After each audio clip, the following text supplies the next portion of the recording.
لیکن اس کا مفہوم عام بھی ہے، ہر شخص جو اس سچائی کی تصدیق کرتا ہے وہ اس سے مراد ہو سکتا ہے، اور جو سچائی لے کے آیا وہ تو نبی صلی اللہ علیہ وآلہ وسلم ہی ہے۔ اولئک ھم المتقون، یہی لوگ ہیں کہ جو متقی ہیں۔ کون سے لوگ؟ جو سچائی لے کے آیا نبی صلی اللہ علیہ وسلم اور جنہوں نے اس کی تصدیق کی، یہ سب لوگ متقی ہیں۔ ریوارڈ کیا ہے ان کا؟ لہم ما یشاءون عند ربہم، لہم ان کے لیے، ما جو کچھ بھی یشاءون وہ چاہیں گے، عند ربہم ان کے رب کے پاس، کہ رب کے پاس ان کے لیے وہ سب کچھ ہے جو وہ چاہیں گے۔ ذالک جزاء المحسنین، یہی بدلہ ہے محسنین کا۔ محسن کا ہم تذکرہ بہت دفعہ کر چکے ہیں پہلے بھی، محسن کون ہوتا ہے، احسان کیا ہے۔ کل بھی میں نے آپ کو بتایا تھا کہ اسلام کے بعد ایمان کا درجہ، پھر ایمان کے بعد احسان کا درجہ۔ احسان ہوتا ہے ایک حدیث کی روح سے، حدیث جبریل میں نبی صلی اللہ علیہ وآلہ وسلم سے جب جبریل علیہ السلام نے پوچھا کہ احسان کیا ہے، تو آپ نے فرمایا کہ تم اللہ کی عبادت اس طرح کرو جیسے تم اللہ کو دیکھ رہے ہو، یا یہ نہیں تو کم از کم یہ ضرور سوچو کہ اللہ تمہیں دیکھ رہا ہے۔ جب انسان کوئی کام اس طرح کرتا ہے نا کہ اس کا مالک اسے دیکھ رہا ہے، تو اس میں ایک حسن پیدا ہو جاتا ہے۔ اور یہ ہم روزانہ اس کا ایکسپیریمنٹ کرتے ہیں۔ ہمارے گھروں میں جو خواتین کام کر رہی ہوتی ہیں، اگر ہم گھر میں ہوں اور ان کے سامنے ہوں اور ان کے سامنے بیٹھ جائیں، دیکھیں کہ وہ کیا کام کر رہے ہیں، تو آپ دیکھیں کہ کتنا حسن پیدا ہو جاتا ہے نا، کتنی وہ خوبصورتی سے پھر جھاڑو پوچھا لگائیں گی، ڈسٹنگ کریں گی، صفائی کریں گی، ان کو پتہ ہے ہمیں دیکھا جا رہا ہے۔ اگر ہم نہیں ہیں تو وہی جو کام آدھے گھنٹے میں ہوتا ہے وہ 10 منٹ میں کر کے چلے جائیں گے۔ تو یہ محسن وہ ہوتا ہے جو ہر کام اس طرح سے کرے کہ اس کا اللہ اسے دیکھ رہا ہے، احسان کے درجے میں خوبصورتی کے ساتھ کسی کام کو کرنے والا۔ تو جو لوگ ایسے ہیں کہ جو سچائی کی تصدیق کرتے ہیں جب وہ ان کے پاس آ گیا، تو یہ لوگ متقی ہیں، ان کو ہر وہ چیز ملے گی ان کے رب کے پاس جو وہ چاہیں گے، اور یہ اللہ اپنے محسن بندوں کو ایسا ہی صلہ دیا کرتا ہے۔ لِيُكَفِّرَ اللَّهُ عَنْهُمْ أَسْوَأَ الَّذِي عَمِلُوا وَيَجْزِيَهُمْ أَجْرَهُمْ بِأَحْسَنِ الَّذِي كَانُوا يَعْمَلُونَ۔ لِيُكَفِّرَ، کفر یکفر تکفیر کیا ہوتا ہے؟ دور کر دینا، تاکہ دور کر دے اللہ عنہم ان سے، اسوأ، سو کیا ہوتا ہے؟ برا، جیسے کہتے ہیں علماء سو، برے علماء، اعمال سو، برے اعمال۔ تو اسوأ اللہ سب سے برا، بدترین، تاکہ دور کر دے اللہ ان سے بدترین، الذی وہ جو عملو انہوں نے عمل کیے، ان کے بدترین عمل جو انہوں نے کیے ہیں وہ اللہ ان سے دور کر دے، وَيَجْزِيَهُمْ اور جزا دے ان کو، اجرہم یا بدلے میں دے ان کو، اجرہم ان کا اجر، بِأَحْسَنِ، یہاں پھر وہی لفظ آیا احسان والا، حسن والا، بِأَحْسَنِ الَّذِي كَانُوا يَعْمَلُونَ، بہترین بدلہ، اجرہم بِأَحْسَنِ، ان کا اجر ایسا اجر جو بہت بہترین ہو، الذی جو وہ کانو تھے وہ، یعملون عمل کیا کرتے۔ ظاہر ہے انبیاء سے تو گناہ سرزد نہیں ہوتے، وہ معصوم ہوتے ہیں۔ اگر کبھی کوئی بشریت کے تقاضے کے تحت کبھی کوئی غلط بات بس ان سے صدور ہو بھی جائے، اللہ تعالیٰ ان سے محفوظ رکھتا ہے، لیکن بہت چھوٹی سے چھوٹی غلطی ان سے کبھی ہو بھی جاتی ہے تو اللہ تعالیٰ سے بھی غلطی ہی کنسیڈر کرتا ہے۔ لیکن جو انبیاء کے علاوہ جو لوگ ہیں، ہر شخص سے غلطی کا امکان موجود ہوتا ہے۔ ان آیات میں جن متقین اور محسنین کا ذکر ہے، اللہ ان کی خطاؤں اور لغزشوں کو لیکفر اللہ عنہم، انہیں معاف کر دے گا، اور ان کے نامہ اعمال کو برائیوں اور گناہوں سے بالکل پاک کر دے گا۔ یہ نہیں ہے کہ ان سے کوئی گناہ ہوئے نہیں ہوں گے، ان سے خطائیں ہوئی ہوں گی، ان سے غلطیاں ان سے بھی ہوئی ہوں گی، لیکن اللہ تعالیٰ ان کی ان خطاؤں کو، ان لغزشوں کو معاف فرما کر ان کے نامہ اعمال کو اس سے پاک کر دے گا، اور ان کو اجر عطا فرمائے گا ان کے بہترین اعمال کے حساب سے۔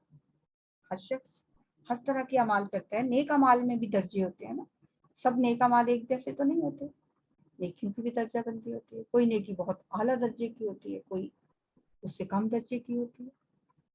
آپ سب اپنے اپنے اعمال کو دیکھیں کہ ہمارے سارے اعمال ایک جیسے نہیں ہوتے، نیکیاں بھی ہم کرتے ہیں، کوئی نیکیاں بہت اعلیٰ درجے کی ہوتی ہیں، کوئی اس سے کم درجے کی ہوتی ہیں۔ نمازوں کو ہی دیکھ لیں، ہم نمازیں ساری نمازیں ایک جیسے تو نہیں پڑھتے، ہماری نمازیں بعض اوقات بالکل ہم سر سے اتار دیتے ہیں، ایسے بس گزارا کر لیا، حاضری اٹینڈنس لگوا کے آ گئے، اور بعض نمازیں ایسی ہیں کہ وہ ہمیں بھی لطف دیتی ہیں، مزہ دیتی ہیں، اور انسان کو محسوس کرتا ہے اللہ کے قریب اپنے آپ کو۔ بعض نمازیں حرم میں پڑھی ہوئی ہوتی ہیں، بعض نمازیں ہم ریاض الجنہ میں پڑھی ہوئی ہوتی ہیں، بعض حتیم میں انسان پڑھتا ہے، اس وقت اس کے دل کی کیفیت بھی اور ہوتی ہے، اور وہ نمازیں، سب نمازیں بھی ایک جیسی نہیں ہوتی، سب ہمارے جو صدقات ہیں وہ بھی ایک جیسے نہیں ہوتے، بعض صدقے ہم کر کے اسی وقت ان کو ضائع ہی کر لیتے ہیں، بعض دفعہ بہت زیادہ ہم خرچ کرتے ہیں لیکن اس میں دکھاوا آ جاتا ہے، اس میں کوئی نہ کچھ چیز اس کو اس سے لوور درجے پہ لے آتی ہے۔ تو ہر طرح کے انسان کے اعمال ہوتے ہیں، تو یہ جو لوگ ہیں ان کے اعمال کی جزا دیتے ہوئے اللہ ان کے بلند ترین درجے کے اعمال کو سامنے رکھے گا، اور ان اعمال کی مطابقت سے جنت میں انہیں درجہ دیا جائے گا، اور جو ان کے برے اعمال ہیں، ان کے جو منفی اثرات ہیں، ان سے اللہ انہیں پاک کر دے گا۔ اللہم اجعلنا منہم، اللہ ہمیں ان لوگوں میں شامل کرے، اور ہمارے بھی جو کوئی اچھے عمل کوئی گنتی کے جو اللہ کو پسند آ گئے، جب اللہ ہمارا حساب کرنے لگے، جب اللہ ہمیں ہمارے بارے میں معاملہ جب اللہ کے سامنے آئے، تو بس اللہ ان کو دیکھ لے اور ہمارا معاملہ نپٹا دے، اور ہمارے گناہوں کی طرف نہ دیکھے۔ جیسے حضرت عائشہ صدیقہ نے ایک دفعہ پوچھا تھا کہ ہم دعا مانگتے ہیں، اللہم حاسبنی حسابا یسیرا، اے اللہ ہم سے آسان حساب لینا، یہ آسان حساب کیسے ہوتا ہے؟ نبی صلی اللہ علیہ وسلم نے فرمایا تھا آسان حساب یہ ہوتا ہے کہ اللہ حساب لے ہی نہ۔ فرمایا عائشہ جس کا اللہ حساب لینے لگ گیا وہ تو تباہ ہو گیا، برباد ہو گیا، وہ تو کہاں اس قابل کہ اللہ کو حساب دے سکے۔ جو کوئی ہمارے کبھی کوئی عمل تو اللہ کو پسند آ جائے ہمارا، کہ بس انہی اعمال کو دیکھ کے اللہ تعالیٰ ہمیں جنت عطا کر دے، وَيَجْزِيَهُمْ أَجْرَهُمْ بِأَحْسَنِ الَّذِي كَانُوا يَعْمَلُونَ، احسن درجے کے جو ان کے اعمال ہیں، جو ان کے بہترین اعمال ہیں، ان کے حساب سے اللہ ان کو اجر عطا فرمائے گا۔ سبحان اللہ، اللہ اپنے بندوں کو بخشنے، معاف کرنے اور جنت میں پہنچانے کے لیے اللہ نے بڑے اسباب پیدا کیے ہوئے ہیں، بس بندہ ہی ایک ایسا ہے کہ جو بالکل ہی غافل ہے۔ الیس اللہ بکاف عبدہ، کیا اللہ اپنے بندے کے لیے کافی نہیں ہے؟ جو ہے سوالیہ، کیا لیسا نہیں ہے اللہ اللہ بکافن، کافی اردو میں بھی کافی ہوتا ہے، کافی عبدہ اپنے بندے کے لیے۔ یہ بندہ کون ہے؟ یہاں خاص طور پر نبی صلی اللہ علیہ وآلہ وسلم کا ذکر ہے، اور مومنوں کی تسلی کے لیے، لوگوں کو مطمئن کرنے کے لیے اللہ فرما رہے ہیں کہ مومنوں کو بھی، نبی صلی اللہ علیہ وسلم کو بھی اللہ آپ کی مدد اور حفاظت کے لیے کافی ہے۔ اور پھر اس کو سوالیہ انداز میں کیوں کہا گیا؟ تاکہ اس میں مزید زور پیدا ہو جائے، الیس اللہ بکاف عبدہ، کیا اللہ اپنے بندے کے لیے کافی نہیں ہے؟ وَيُخَوِّفُونَكَ، اور وہ ڈراتے ہیں آپ کو، بالذین، ان ہستیوں سے، من دونہ، جو اس کے سوا ہے۔ یہ لوگ اپنے جھوٹے خداؤں کی طرف سے آپ کو ڈراتے ہیں کہ ایسا نہ ہو کہ آپ ان کو برا کہتے رہیں اور آپ پہ ان کی پھٹکار نہ پڑ جائے۔ اللہ تعالیٰ فرماتے ہیں کہ اللہ آپ کے لیے کافی ہے، آپ کو گھبرانے کی ضرورت نہیں ہے۔ یہ لوگ بے شک جس طرح مرضی آپ سے کہتے رہیں، سارے مکہ کہا کرتے تھے ہماری لات منات حبل عزا کی مار پڑ جائے گی آپ پہ کہ آپ لوگ ان کو برا کہتے ہیں۔ اسی طرح حضرت ابراہیم علیہ السلام،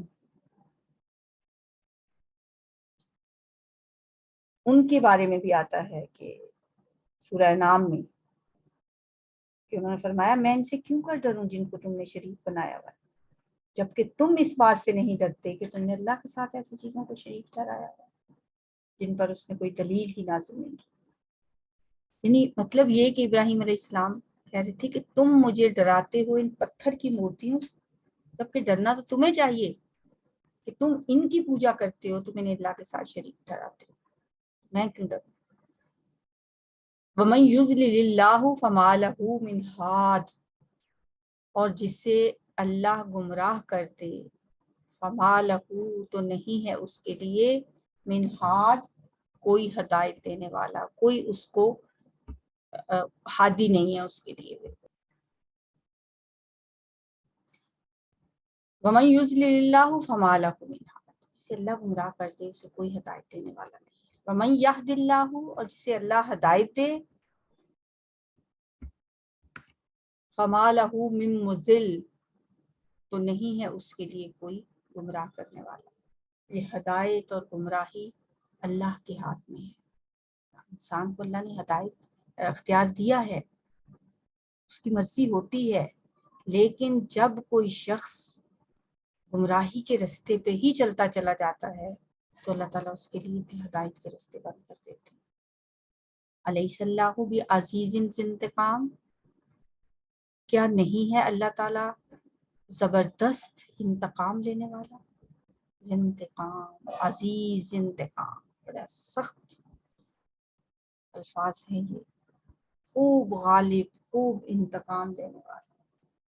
اللہ کی صفت رحیمی بھی ہے، اللہ کی صفت غفاری بھی ہے، اللہ ودود بھی ہے، محبت کرنے والا بھی ہے، لیکن یہ نام بھی اللہ کے نہیں بھولنے چاہیے۔ الیس اللہ بعزیز ذی انتقام، کیا اللہ زبردست انتقام لینے والا نہیں ہے؟ وَلَئِن سَأَلْتَهُمْ، اور البتہ اگر آپ پوچھیں ان سے، من خلق السماوات والارض، کس نے پیدا کیا ہے آسمانوں اور زمین کو، لَيَقُولُنَّ اللَّهُ، تو وہ ضرور و ضرور کہیں گے اللہ نے۔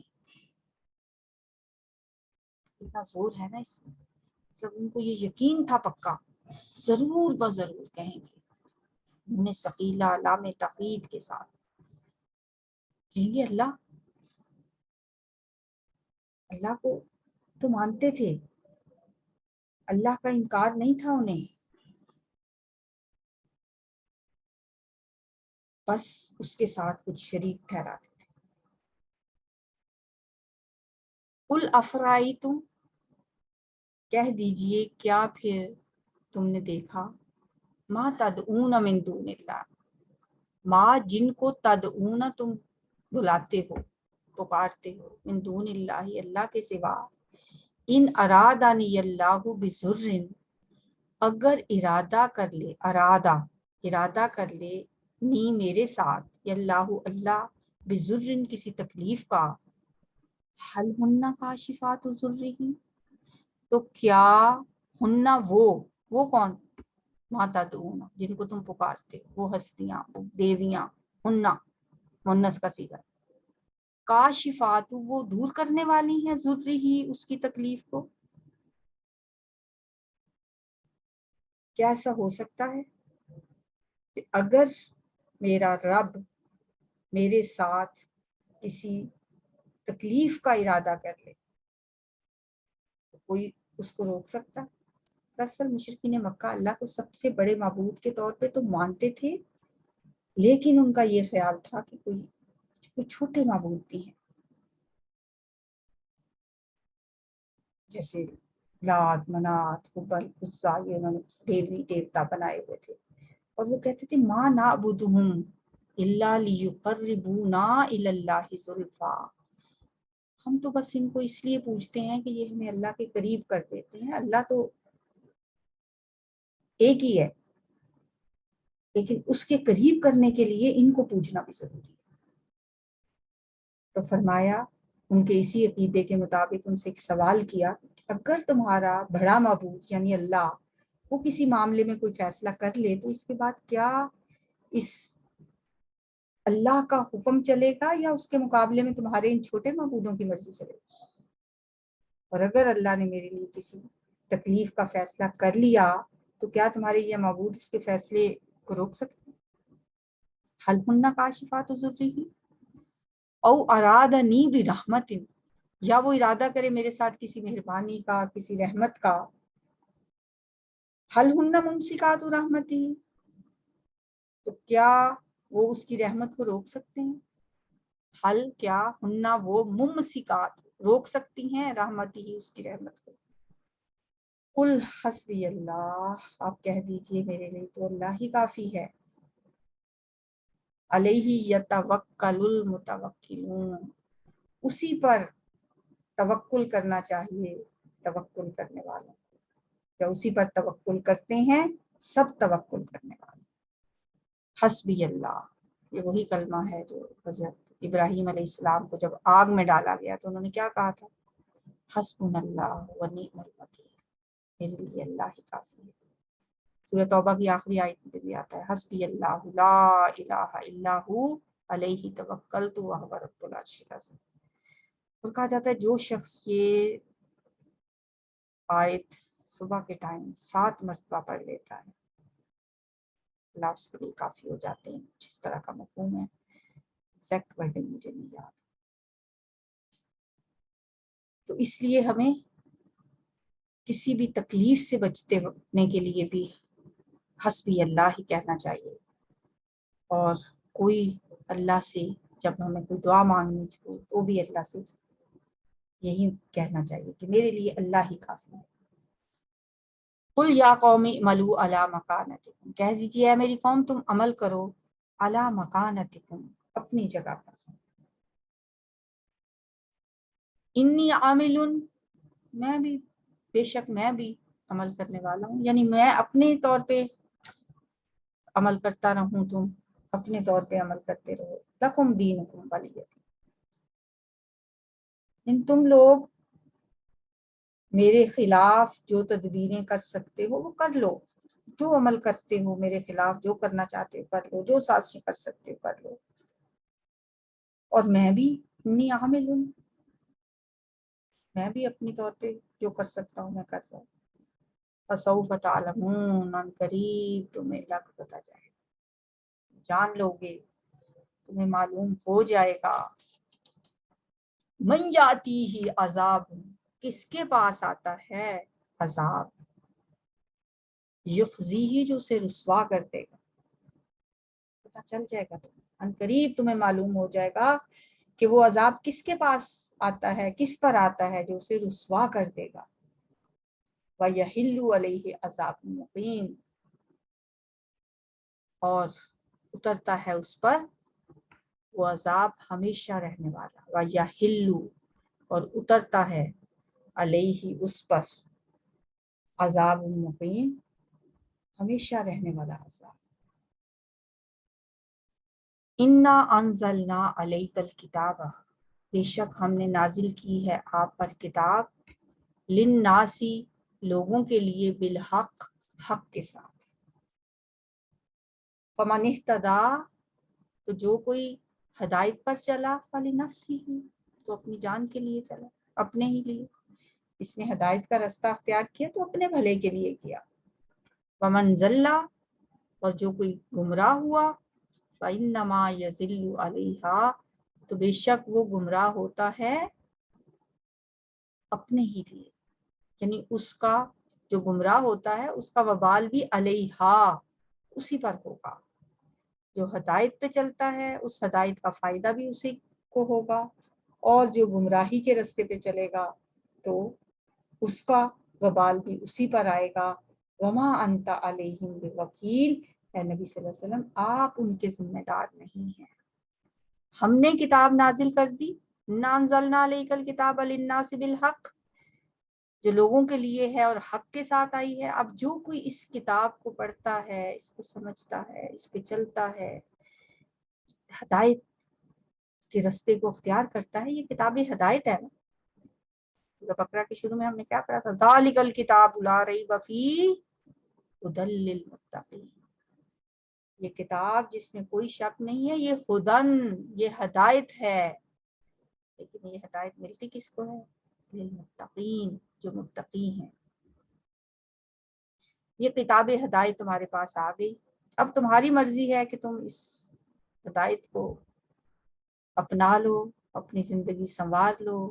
یہ زندگی تو مختصر سی ہے، اس میں اگر ہم اس ہدایت کے راستے پہ چل لیں تو پھر انجام بہت اچھا ہے.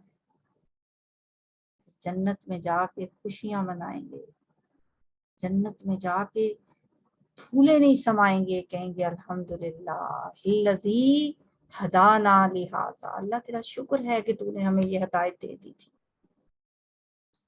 وما کننا لنہتدی لولا ان ہدانا اللہ، ہم کہاں تھے اس قابل کہ ہم یہ ہدایت پا لیتے اگر تو ہمیں ہدایت نہ دیتا.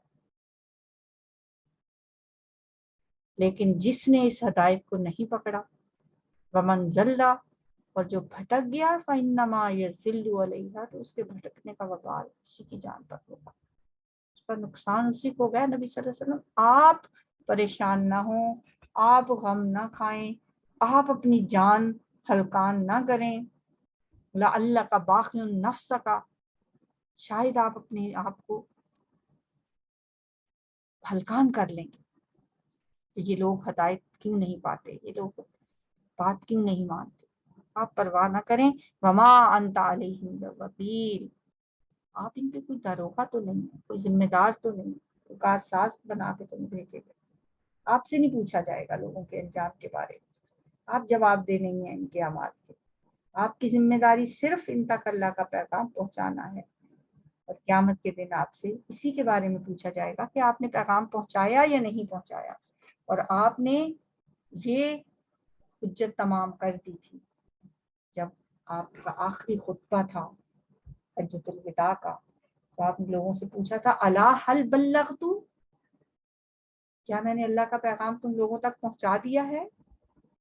تو پورے مجمع نے یکزبان ہو کے کہا تھا نشہد انک قد بلغت وادیت ونصحت، ہم گواہی دیتے ہیں کہ آپ نے تبلیغ، امانت اور نصیحت کا حق ادا کر دیا. قد بلغت، آپ نے پہنچا دیا، وادیت، اور امانت ادا کر دی، ونصحت، اور نصیحت کا حق ادا کر دیا.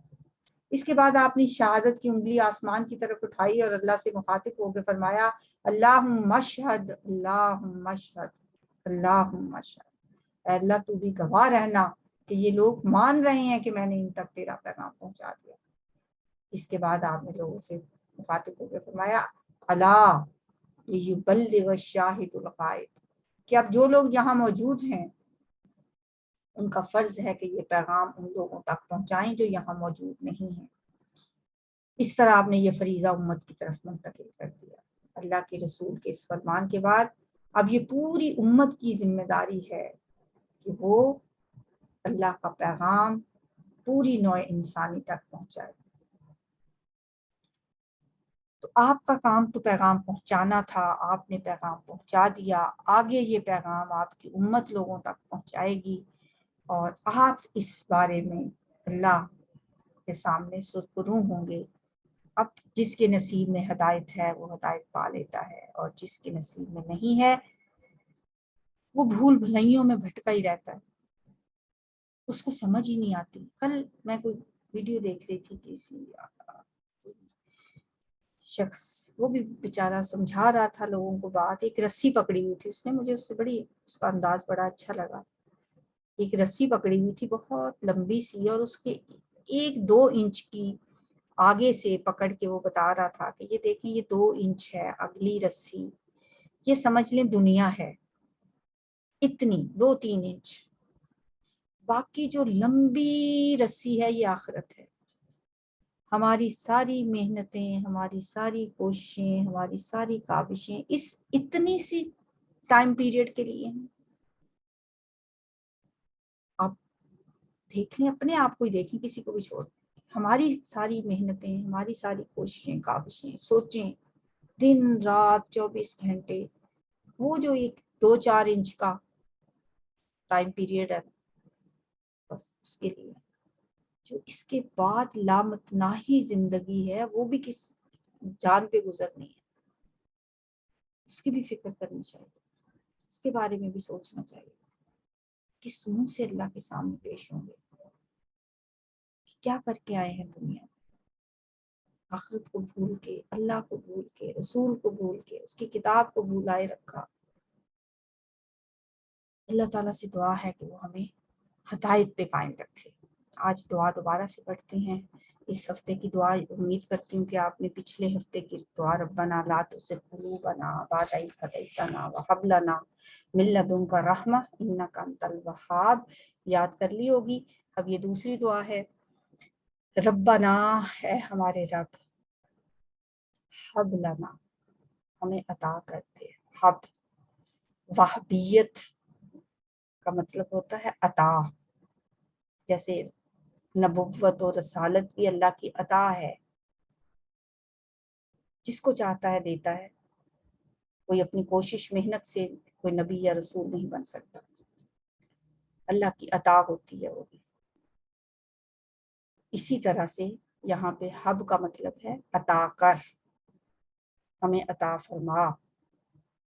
لنا، ہمارے لیے، من ازواجنا، ہمارے جوڑوں میں سے. اسپاؤس، زوج کو کہتے ہیں، انگلش میں اسپاؤس کہتے ہیں، عربی میں زوج کہتے ہیں، اردو میں بھی زوج ہی کہتے ہیں. شوہر کے لیے بیوی زوج ہے، بیوی کے لیے شوہر زوج ہے. ہم یہ کہیں گے کہ اللہ عطا کر ہمارے لیے ہمارے شوہروں میں سے. وذریاتنا، ذریتن کی جمع ہے ذریات، اولاد. جیسے کہا جاتا ہے ذریت آدم، آدم کی اولاد. ذریات، اولادیں، نہ ہماری، ہماری اولادوں میں اور ہمارے شوہروں میں ہمارے لیے کیا عطا فرما ہمیں. قرۃ اعین، آنکھوں کی ٹھنڈک. آیون عین کی جمع ہے، عین آنکھ کو کہتے ہیں، آیون آنکھوں کی، قرۃ ٹھنڈک. قرۃ العین لوگ نام بھی رکھتے ہیں نا، آنکھوں کی ٹھنڈک. وجعلنا، اور ہمیں بنا دے، للمتقین، پرہیزگاروں کے لیے، اماما، امام. ہمیں متقین کا امام بنا، یعنی ہمارے بعد آنے والے جو ہیں وہ متقی ہوں، ہماری اولادیں متقی ہوں، ہم آگے چلنے والے ہیں، ہمارے پیچھے چلنے والے جو ہیں وہ متقی ہوں. جب مسلمان ہجرت کر کے مدینہ آ گئے مکہ سے، تو وہاں پہ پیچھے ان کی اولادیں رہ گئیں، کسی کے شوہر رہ گئے، کسی کی بیویاں رہ گئیں. وہ بڑے پریشان رہتے تھے ان کے لیے. کس کا دل نہیں کرتا کہ وہ اپنی اولاد کو اپنے پاس دیکھے، اپنے دین پہ چلتا ہوا دیکھے. جہنم سے بچانا کون نہیں چاہتا اپنی اولادوں کو. تو سورہ فرقان میں اللہ تعالیٰ نے یہ دعا سکھائی ہے. ایسی دعا مانگیں، ربنا حب لنا من ازواجنا وذریاتنا قرۃ اعین. اللہ ہمارے شوہروں کو، ہماری اولادوں کو ہماری آنکھوں کی ٹھنڈک بنا دے.